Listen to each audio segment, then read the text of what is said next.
հերթը հասավ կարկանդակներին, ուրեմն խմորն է, որը որ նույն խմորն է, որը որ պերաշկին, ուղղակի կարող է հիշեք, ես բացում էի ու մեջը կարակ էի քսում, փակում էի, որ դառնա շերտավոր խմոր։ Սա այդ խմորն է,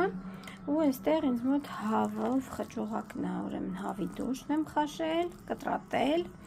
հետո ավելացրել եմ սխտորի փոշի, կարի, կարմիր ծև պղպեղ, աղ